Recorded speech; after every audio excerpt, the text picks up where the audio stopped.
This video is sponsored by PokemonStore.com, the best place to get yourself some TCG code cards. They are compatible with TCG Live, and you can of course get everything on the website for 5% off using the coupon code ZapdosTCG. This video is also sponsored by CARDMARKET.com. This is a European platform where you're able to buy and sell cards to people all across Europe. I personally use it every single day, and you can do it as well. And you can use the referral name ZapdosTCG to help support the channel. This video is also sponsored by PLAYMAT.com. This is a platform where you're able to, of course, create your own custom playmat. They have, of course, capabilities to ship worldwide, and you can get 10% off by clicking the link down below. So definitely check it out. Last but not least is Dragon Shield, the best brand to protect your beautiful cards. You can of course there's links down below for US and European people, and you can of course get your best quality sleeves available, as well as deck boxes and binders. Thanks so much for sticking around with the commercials. I hope you enjoyed today's upload. If you do, be sure to let me know by rocking the hell out of the like button, and let's get this video going.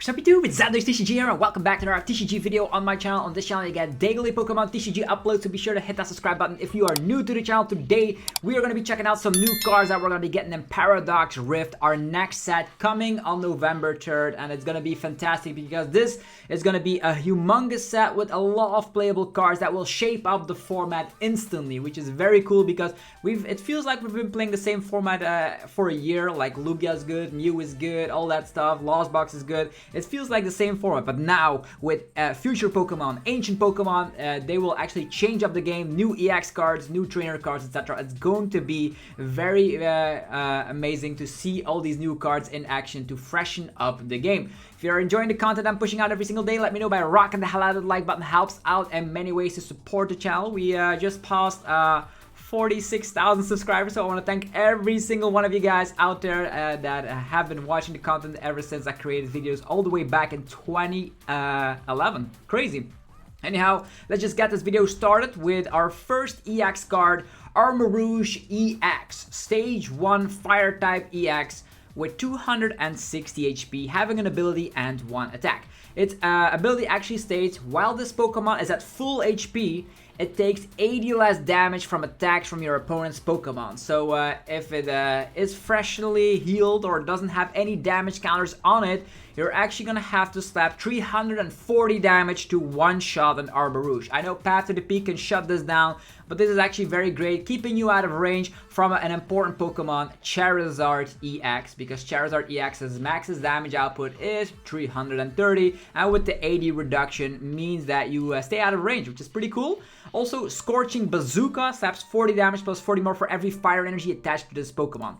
We can actually boost up the fire energies with Magma Basin and attach of the turn, but it all depends on how much fire energy acceleration you can get into play. So for 2 energies, you're actually going to be slapping 120 damage. So it's pretty much the same attack like the Metal Blast from Dialga V-Star, if I had to add here. So 40 damage blaze plus 40 more for every fire energy attached to this Pokemon. So if there's a way you can like slap down a lot of fire energies instantly, that would be great. Like if we had like a Baxcalibur kind of Pokemon for fire types, that would be great. But for now, having to rely on Magma Basin is interesting. But the problem with Magma Basin is that you do damage yourself, meaning that if you do that, you're gonna be able to get like not the full effect of the ability, but it could be a strong card. But fire types have better Pokemon currently. There have been some people messing around with Radiant Charizard as of late, and the colorless Lugia build, Radiant Charizard and Lost Box as well, and there's Entei V with Forest Sealstone and Charizard EX deck.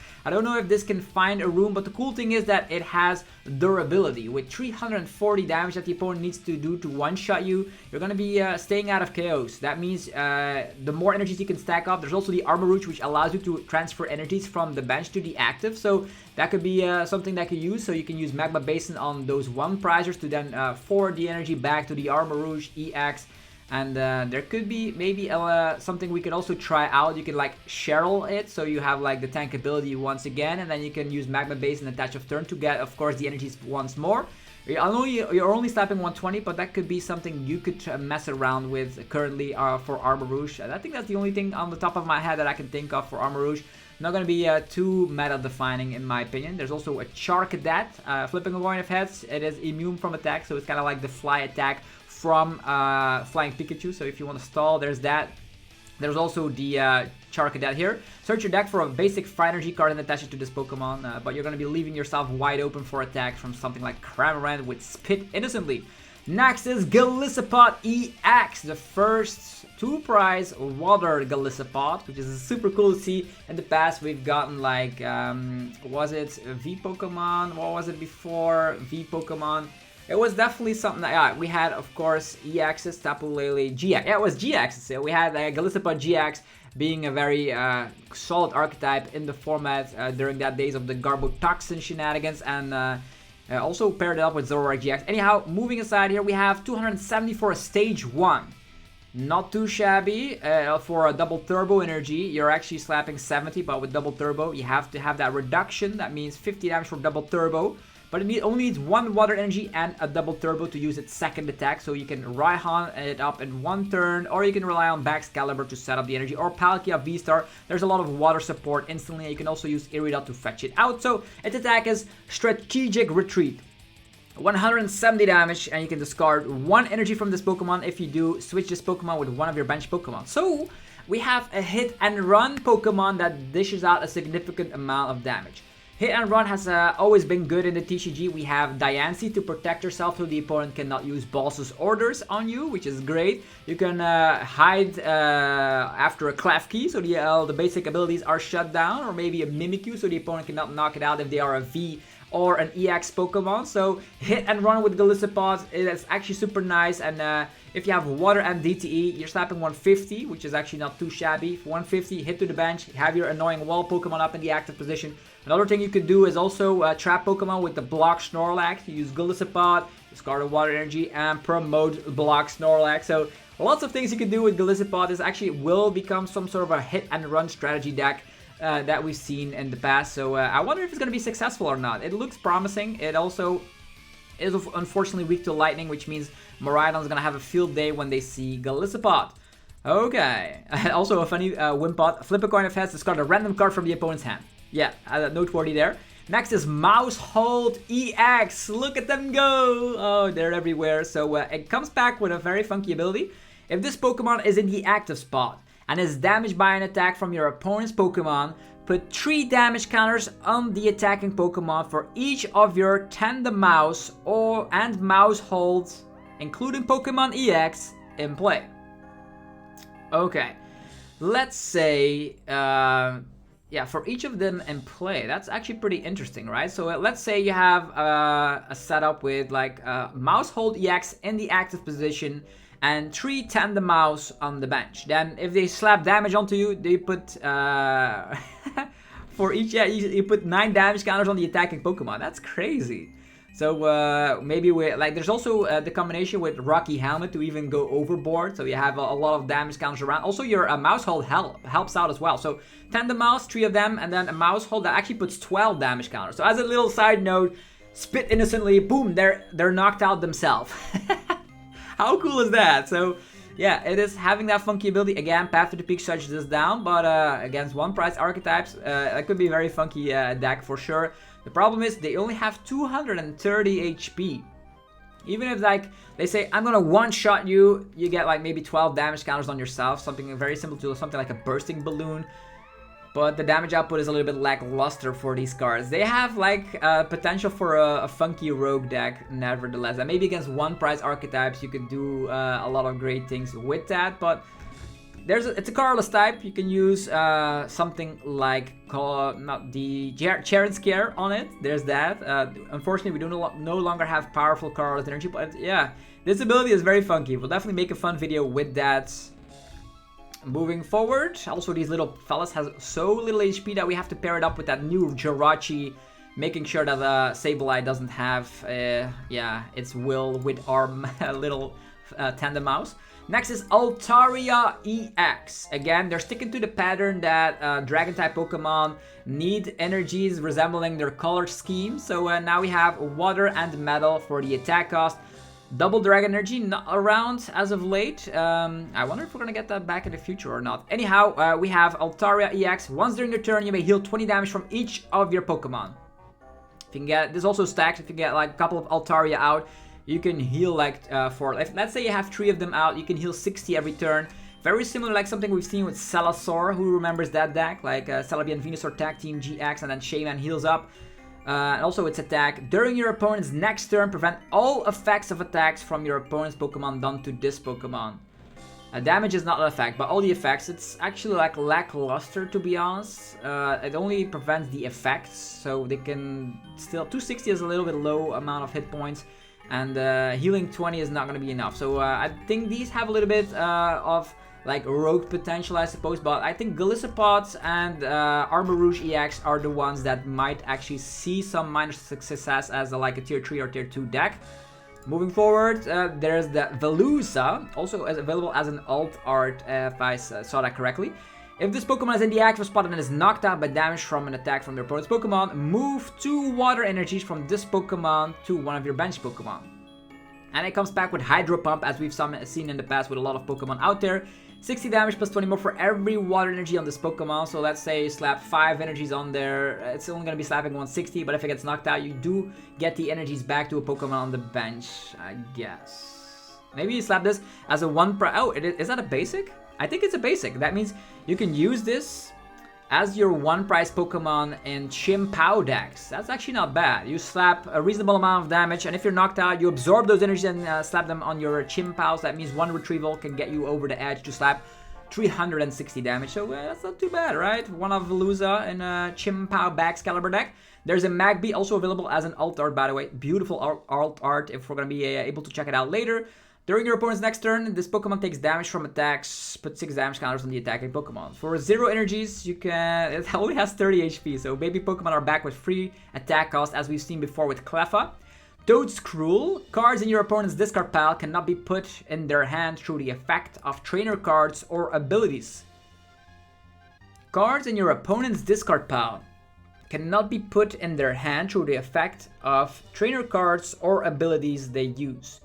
So, this is a tech card if you want to be making sure that the opponent cannot play Superior Energy Retrieval. You can play Toadscruel, and out of nowhere, Superior Energy Retrieval will not work. Also, abilities that get cards back from the discard pile. This is actually a good ability, to be honest. If specific archetypes in the format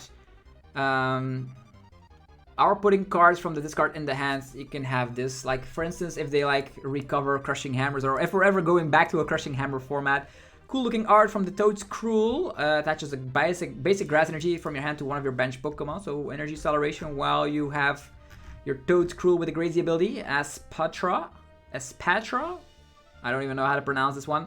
When you play this card from your hand to evolve one of your Pokemon, you may use this ability. During your opponent's next turn, prevent all damage done to this Pokemon by your opponent's Pokemon's attacks. It's not effects, only the damage. So they can still sprinkle it with Sableye.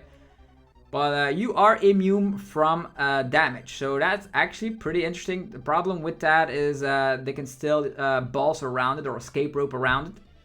It only slaps 140 damage as well. If you have a Tillip in your discard pile. Tillip. What the hell is a Tillip? A Tillip? Oh yeah, it's a supporter card. Okay. Fine. It is a supporter card.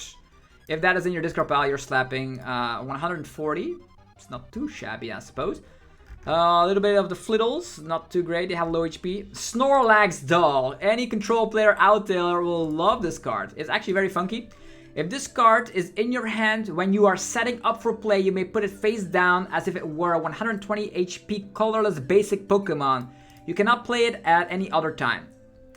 At any time, you can discard it from play. This card can retreat, can be affected by special conditions, and if it's knocked out, your opponent can't take any prize for it. So this is actually very great. There will be decks playing 4 Snorlax Doll, to make sure on the early phases of the game, you can just, it reminds me of Clefairy's Pokédoll, but it only works on the first turn of the game, right? And it's like Talonflame kind of style. You can only have it as your face down if you're setting up. So if you're playing 4, you're making the chance very high, you're likely to start with this. If you start with this, you have a substitute doll in the active position, so the prize raise is going to be very good. In specific decks, you would love this because not only can you get instantly discarded if you don't want to have it in the active position, if you have it there, you can wall behind it while you're setting up. This is a great card and it will be used in specific decks out there. You cannot recover it for any means, but it actually very good for the prize trade. I wonder how this will work out. In the past, in my Baby Blacephalon deck at one point with Green's Exploration, I actually played Clefairy's Pokédoll just for the prize trade, to just have this in the active position and wall a little bit while I'm setting up. And this was going to be the exact same thing. Only downside is that you can only use it when you're setting up. If you're having 4 of these, you have to play 4 of these in your deck because otherwise you're not having it in your opening hand. So very similar like the Talonflame of Steam Siege back in the days.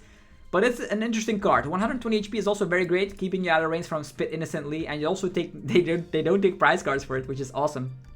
Okay, there's Counter Catcher, back from the dead from the days of Crimson Invasion, if I'm not mistaken. So you can play this card only if you have more prize cards remaining than your opponent, and then pretty much bosses orders in an item card. Very great. You can find this with Pokestop, you can find this with Irida, you can find this with Mysterious Tail Mew. It is an item card to boss, and control kind of decks or decks that do fall behind, think about Gardevoir EX, will adore a card like this. Maybe just a one-off, it doesn't matter. It is a very great card. You have boss in an item form, but only works if you're behind. So stimulating the fact that we're playing from behind. Think about Iono, Reversal Energy, Counter Catcher. I love the cards like that.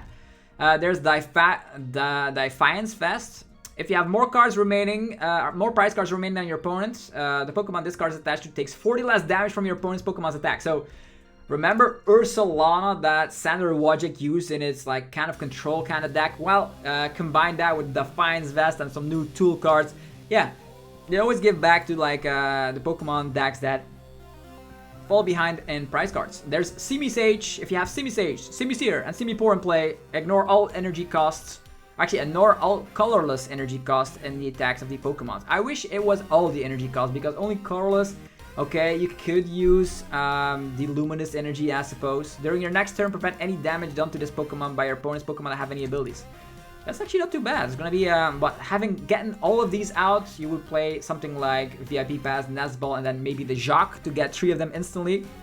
But if one of them gets knocked down, you cannot get all of them out. You need to have this as the energy attack cost. But on the other hand, you can still use Reversal Energy. So maybe just ignore that ability and go for Reversal Energy. Although the other Shenanigans monkeys need more energies.